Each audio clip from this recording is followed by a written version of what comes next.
your baseball. Yeah, tell him, Raj. To the MGM Northfield Park hotline we go. You know him as Roger Dorn. It's opening day in Cleveland. We're major leaguing it up. And Corbin Bernsen is our guest. Hello, hello, hello. Corbin! Yeah. Oh, please. Oh, please. Where are you? You've got to be in the Hollywood Hills. No, man, I live upstate New York. I'm in this cold snap right now. Just freezing my nuts off here, quite frankly. No, I'm upstate New York. Did you get snow? We got snow in Cleveland, believe it or not. Yeah, no, they said snow today, but, it's that kind of BS snow, a little bit, Well, Corbin, thanks for being on. Yeah. We're doing a show today themed based on Major League, and Sure. Thank you so much for coming on. It's such an iconic movie, and Clevelanders loved it. Corbin, I grew up in the '60s, and that was the first time I ever saw the Indians really win anything. Was in that movie. So Right. David Ward, who wrote it, he was a Cleveland guy, and I think part of what the story goes, part of the inspiration was he wanted to see his Indians, it was Indians in, so I can say it. He wanted to see his Cleveland Indians win, and he wrote a movie about it, basically. Yeah. Corbin, how did you get involved? And did you read for Roger Dorn, or how did that work? No, I'll tell you, I was making another movie. I was off from L.A. Law. We had the summer hiatus. And I was making another film, and I got a phone call in the middle of it. Yeah, I grew my hair out for that down to my shoulders for this other movie. But I got called and said, hey, they're doing this movie called Major League. David Ward, who wrote The Sting, and, he's writing and directing it. And, somebody fell out of this character that plays third base. And we pitched you because you play baseball. And they pitched us, or we came to whoever came to who, doesn't matter. And one caveat was David Ward wanted to know if I could play baseball because everybody else had tried out, as it were. So I promised him I would, can I hit home runs? No, but can I make the ball, can I throw the ball looking like I can throw a ball? Yes. Yeah, right. And then I thought, and actually there were a lot of cast members. Sheen could really throw the ball, right? Well, he was a solid pitcher. I mean, I played baseball all my life. I was in my little league team was the Indians. I played baseball. My dad was president of the little league, that I was a part of for years. But Charlie was, Charlie did throw a solid. He ain't going to make it to the pros, but he could throw it a solid 81, 82, somewhere in the low 80s, probably. Pretty good accuracy. He's a good pitcher. Corbin, do you know when you're doing a project how good it's going to be, or does the reaction like to this surprise you? No, the endurance surprises you sometimes, but the immediate, you know what you do. You know the script you have. For me, it's always when somebody asks that question, whether it was about L.A. Law or Major League, those are two of the finest architects' scripts. You know what I'm saying? They're it's like, it's getting a lineup for your team. You know you're going to do okay. The guys get out there. You know you got the team. Right. Whether certain things happen, you don't know along the way, but you know you've got the architecture of a good story. But what you never know is the longevity of it, and that's something that's with the fates. I think it hits a certain. I think that movie specifically hit a certain underdog element in all of us. So whether you like baseball, football, cooking, making muffins, or whatever it is, the underdog story works. For you, was that a fun role for you? Because you were the bad guy, for a long time, the divorce lawyer bad guy. Did you enjoy playing Dorn? I had a blast playing him. I will say there was a moment of pause when I realized it's kind of like, and I know why they wanted me because I'm coming off that TV vibe of that character. You just know that the thing's too big. Sometimes I'm not one of these guys. I'm not one of these actors who's too heady about my stuff. At first I thought like baseball. I'm going to get paid to go play baseball and put out stuff. And Charlie and Tom would just come off platoon. Right. Man, Right. But, do I, I've enjoyed it over the years. I always try to find some sort of humanity in the guys, which makes Artie Becker, Roger Dorn likable, because you could very easily screw up those guys. So I actually, as an actor, that's sort of the challenge, if you will. Corbin, when you're actually in the scene at the end of the movie, do you feel like a big league ball player when you're out there and you're playing in front of a packed stadium like that? Absolutely, man. I'm going to tell you something. This is before COVID and cardboard cutouts had their day for extras in movies. We moved 25,000 people around Municipal Stadium, and that was in Milwaukee, of course, where we shot Major League One, for those who still are fooled. But you're 25,000 people there. You're sitting there, and you're in the uniform. You're wearing, everything is technically correct. You do. You're also performing in front of 25,000 people. So sure, that gig. Yeah. Yeah. Corbin, what amazed you? What story do you have from doing that movie? I'm sure you have a lot, but does something stick in your head you could share with the audience? And how much of what you guys did was ad-libbing? Because we were told it was a lot of ad-lib. I would disagree with that. We're always allowed to throw things in. Any good director will do that, but he's a writer-director. But his script is tight. I would have to go back and look word for word. Yeah. But my iconic line there, which I have to sign on baseballs, which takes an hour and a half to make it look decent. I get these guys come up. Could you write to my little son Joey here? He's 7. Strike this mother. Really want me to write it? And he goes, yeah. Okay. Good luck, Joey.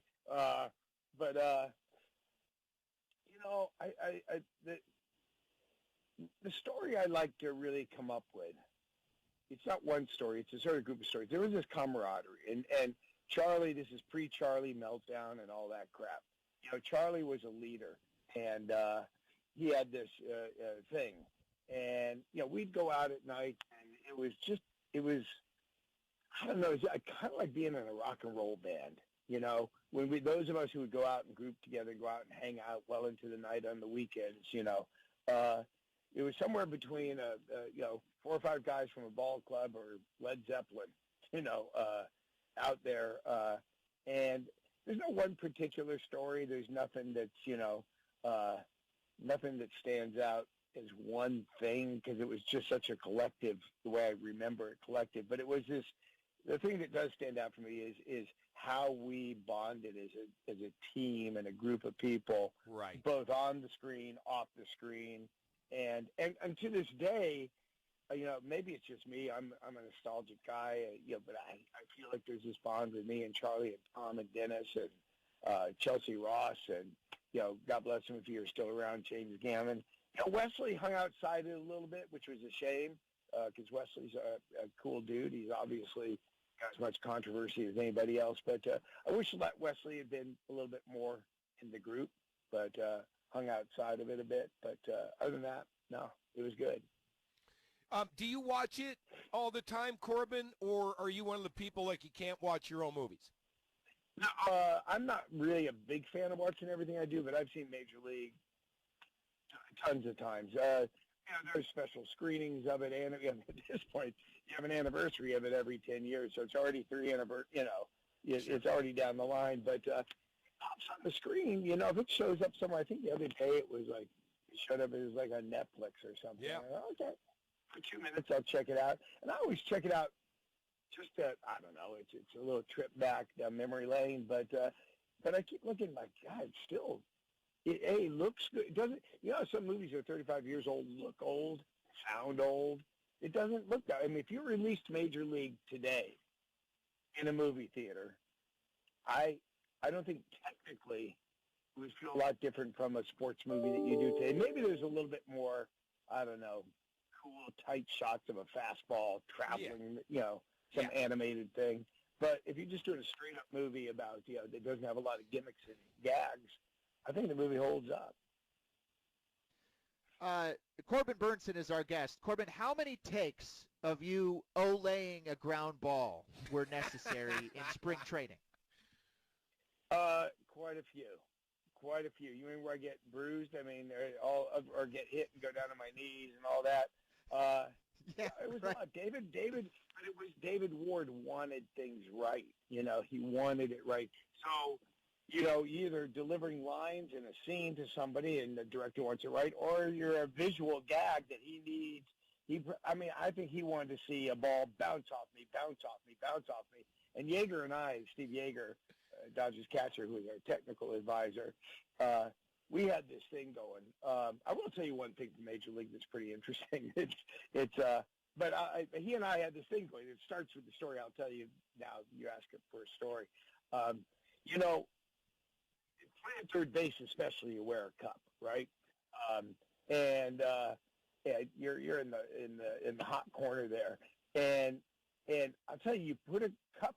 You're playing baseball, absolutely, but you're making a movie. Yeah. And the cup just looks weird. It doesn't look like you're well endowed necessarily. It just looks like a big lump, And because if you're in a shot where they call it, from your knees to your face, it's all of a sudden it's this big, it's this weird, distracting lump, right? And so I said, I'm not wearing a cup. And Yeager, and all those times, now going back to the thing we were talking about, he would, when I got hit by the balls, he would start it out by using a fungo bat and just smashing them down my way. They were a little bit rubberized. They were a little bit more of a training ball. Hard rubber, though, not like some soft wiffly thing or something. And then he started throwing them at the ground to make sure they hit me in the right place. And I'm sure he was aiming for my, my killjoy. Your package, there. right, yeah. My package. I'm sure he was aiming for my package. I'll show you. You want to wear a cup? And he was so, it became funny, but he was like insistent. You got to put a cup on, man. And he just, there were a lot of times, where I'm diving for the ball, those ones there, he would just whack the ball at me. It was fun. Those are the kinds of things I remember. That was something. And he never got me there. But they did in that scene get me in the chest a lot. I mean, a lot of those things you see when I go into the clubhouse are painted on bruises. But I had some bruises, man. I don't know if you've ever played with a rubberized ball. Sure. It's 10% softer. I don't know, man. I've come up with soft balls from Haiti that are soft, too. Right. Well, they call it the hot corner, Corbin, for a reason. Yeah. Corbin Bernsen is our guest. Corbin, was Roger Dorn based on one prima donna athlete? Like, is there someone specific, the overpaid guy that wanted, the movie roles after his career and wasn't really invested in the team? Is there one guy you had in mind? No, I didn't invent the role. I mean, David Ward created the role on paper. I just played him. And what I try to do with my character, there was nobody in baseball that I knew of that was that way, though it was the 80s, so you got to assume a lot of those guys were that way, and they still are in their different ways, if you will. I mean, I don't know about prima donnas, but they're just, they're just paid a ton of money and they get out of control. I don't think today in sports, I don't think it's ever been really, not really everybody's not there who can't do the job. It's just too much money going around. So I don't care if Roger Dorn, my position was Roger Dorn could play baseball. Roger Dorn was good. I think Berenger even says it in that scene at my house, you were good, Roger. What happened, and I just think he wasn't a very good hitter, but he's a great fielder. I don't know anybody who was that kind of prima donna in that way. And I try to, with my characters, I try to make it so it's not so specific that, I know that way you did that after Steve Garvey or something. And I'm just throwing Steve's name out. I don't mean he was like that in any way. Steve was a good guy. I just did more on somebody who's in a position who gets a lot of money and doesn't do the job. Right. I've met more actors who walk through their roles and get paid a lot. Corbin, you've done so much, TVs and movies and everything. The list is incredible when you look back on your career. Where does the Major League thing rank with you? Was it one of the more fun projects? Oh, yeah. Always. That and I got to say, Ohio, Northeast Ohio. I went on and made a couple of movies down in Akron that I wrote for, like, the Soapbox Derby. So I'm enamored, with the movie, and it always plays my heart. I didn't know if you were going to make me put it in a number, but it's certainly in the top 5 things, if not 3. But you sort of begrudgingly say that because it's like I don't have something way cooler, I suppose, some Academy Award movie that I'm sticking in there. But I'm proud of it, and I'm proud to admit it. And also, I got to say this, I'm not blowing smoke here. I love Northeast Ohio. I think whatever the mentality, the working men and women, the people in the factories at Akron, those are, it's kind of like my people. And I respect and admire those people. It's how I take the approach of my acting. You just said something a moment ago. You've done so much. You've done this. You've done that. You've done this. I've never had my career. It's like, well, if I make this move, I'll be this big. And if I do that, I'll go that way. And then I'll hold off for a while. I won't do anything. I do what I think is good. I'm a working guy. Right. The guy sitting in the factory in Akron didn't go, am I doing a Chevy or a 40s? No, I'm doing an engine. I'm just working, Right. I'm putting the bolts on. And I respect those people. I respect those people more than somebody who maybe invented Google. I don't know.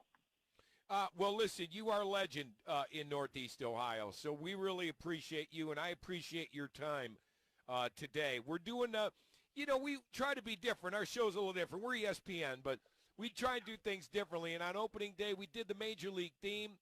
Who else did we have on? We had Bill Leff on with us, and we had Skip Kraparis, who was Monty, was on. Right. Wow. Euchre's actually doing a game. What do you remember about Euchre? We didn't get to hang with Euchre much because if you saw the movie, the movie, he's up in that booth. And, right. The way you make movies, he did all his stuff, and he was basically out. My experience with Euchre is like somebody watching the movie, really. I mean, would I meet him? And but did he hang with us? No, but, he was separate. It's good because I really enjoy just watching him and not knowing too much, Well, we appreciate it so much, Corbin. You take care. Hopefully we'll be in touch again when the next 10-year anniversary comes around. You got it, buddy. Absolutely. Good luck. And it's snowing, but is it opening day? Is it game? Yeah, we're in Detroit. Indians are in Detroit. It's not snowing there. Our home opener is Monday. Wait, so now you said the Indians. Are you the Indians? Yeah, we're the Indians for one more year. One more year. Yeah, they haven't made up their mind yet. Here's my word. This is why I think they should be called. All right. I mean, I'm okay for Indians, but we can have another whole call on that. The Tribe. The Tribe is under consideration, as is Spiders, Guardians. There's I know. That's their nickname, and that is not, if we can't go there, man, then I don't know. Indians, one more year. All right. All right. You down? Go Tribe. All right. Go Tribe. Right. Corbin, thank you. All right. Corbin, Bernsen, Roger Dorn. That didn't suck.